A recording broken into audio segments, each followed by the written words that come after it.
approached Abraham's tent on the Rolls Royce of ancient times, the camel. Each camel is worth a few £1,000s.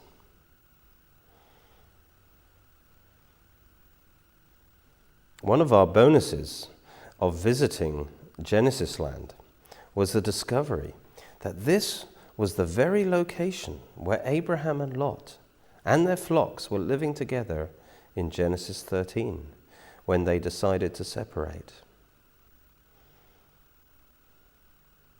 And so the views that we had at Genesis land that I want to show you a bit later were actually the views that Abraham and Lot had down into the Jordan Valley. As weary travelers approaching Abraham's tent, we were hoping and expecting to be refreshed by some of his famous hospitality.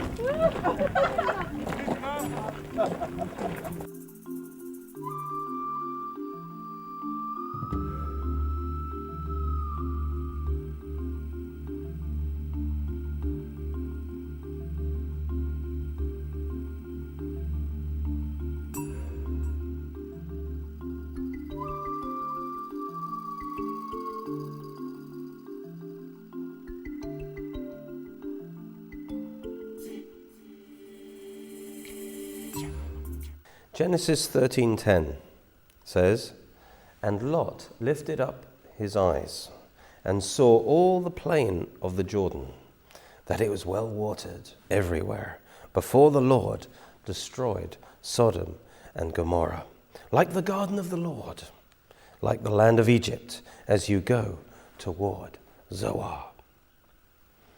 Notice that from these hills they could see the Jordan plain below. As Lot looked down, he saw the fertile Jordan plain, which was like the Garden of Eden, all the way down from where they were looking to Zoar at the southern end of what is now the Dead Sea. However, the view of the Dead Sea is blocked by its mountains. Before the Lord destroyed Sodom and Gomorrah and devastated the whole region around them, creating the Dead Sea in the process, the whole Jordan plain was like a beautiful, well-watered garden, even where the Dead Sea is now. What a beautiful view it would have been to Abraham and to Lot. And no wonder Lot was tempted to take the land of the Jordan Valley. Little did he know that soon it would be destroyed by God because of the sinfulness of the inhabitants. High on the hilltop, Lot looked and he saw the Jordan Valley.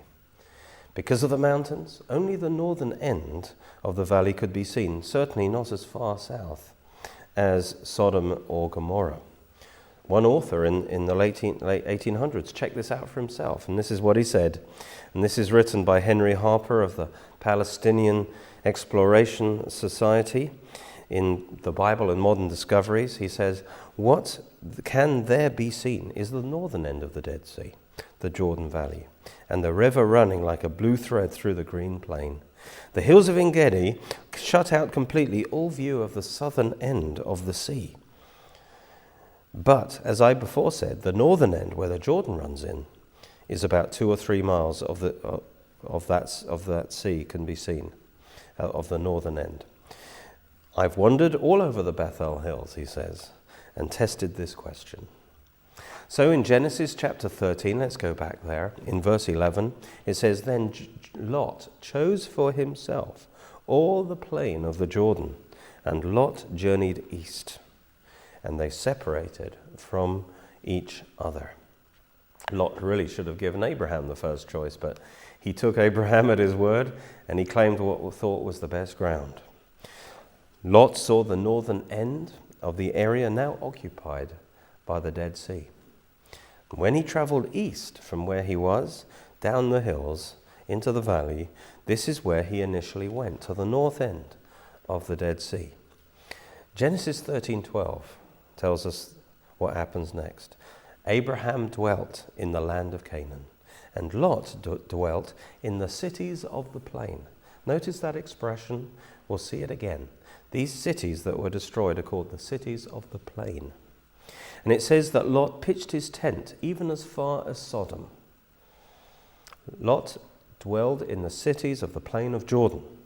And this is the summary, really, of the whole area in which Lot then lived. And this was the area of the 5 cities of the plain.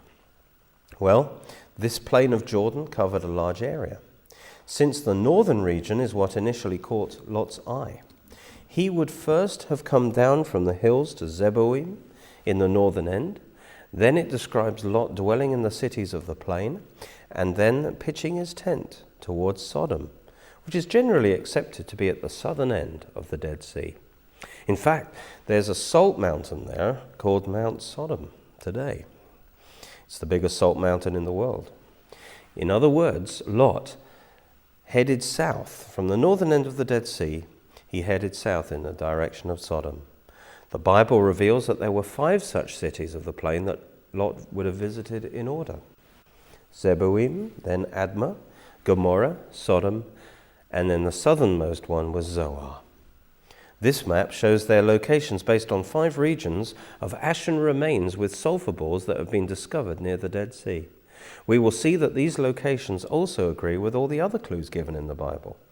Lot stayed in these cities as he gradually traveled down to Sodom, the largest of these cities. Always mentioned first in any listing, Sodom and then Gomorrah.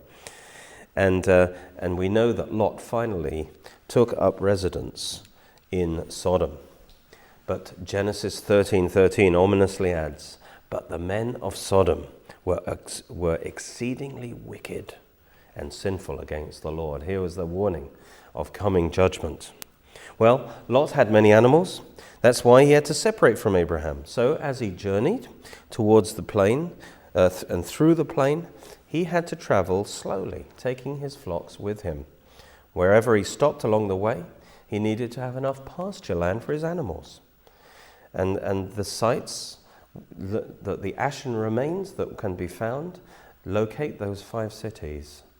And that agrees, you see, because they're all several miles apart. And there would have been plenty of land between them for his pasturing. When he finally settled in Sodom, he needed more pasture land for his flocks. So there was pasture land near the city. Now, then Genesis 14 tells us a very interesting story that sheds further light. It tells the story of an invasion of the area that took place when Lot was living in Sodom. Genesis 14, verse 1 and 2. And these were very rich cities, and that's why the invaders wanted a piece of the action. Genesis 14, verse 1 and 2, it says, "It came to pass in the days of Amraphel, king of Shinar, Arioch, king of Elasar, and Chedorlaomer, king of Elam, and Tidal, king of nations, that they made war with Bera, king of Sodom," there's the first one, "Bersha, king of Gomorrah, Shinab, king of Admah, and Shemeba, king of Zeboim, and the king of Bela," that is Zoar. And there you have the 5 cities of the plain, 5 kings under attack. These were exactly the 5 cities that were destroyed. Well, they're all mentioned together.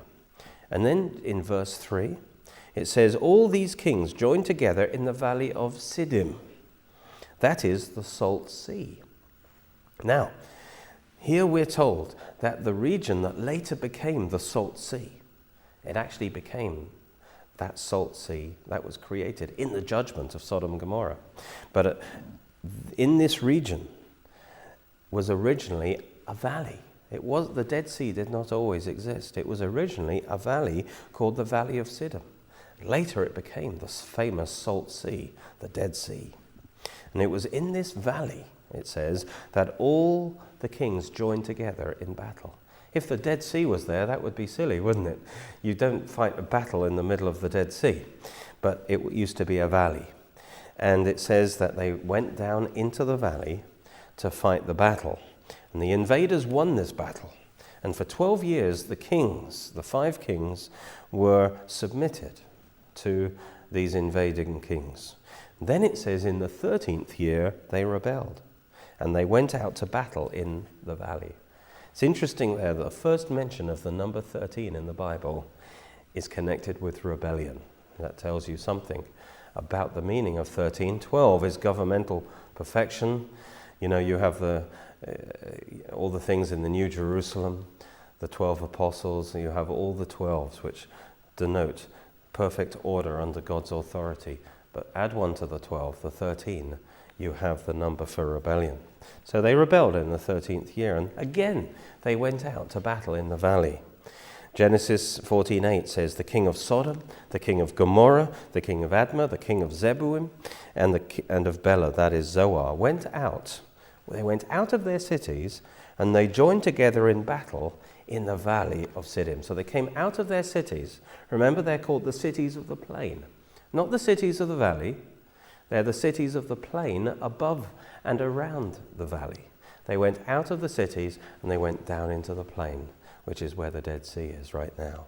What happened? Verse 10 tells us. Now the valley of Siddim was full of asphalt pits. That's tar pits or bitumen pits. And the kings of Sodom and Gomorrah fled, and some fell there.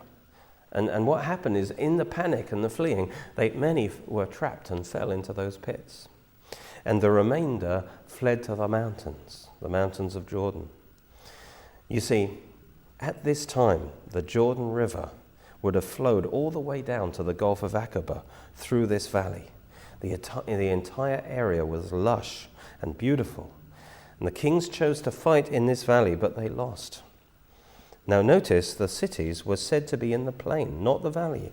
They're called the cities of the plain.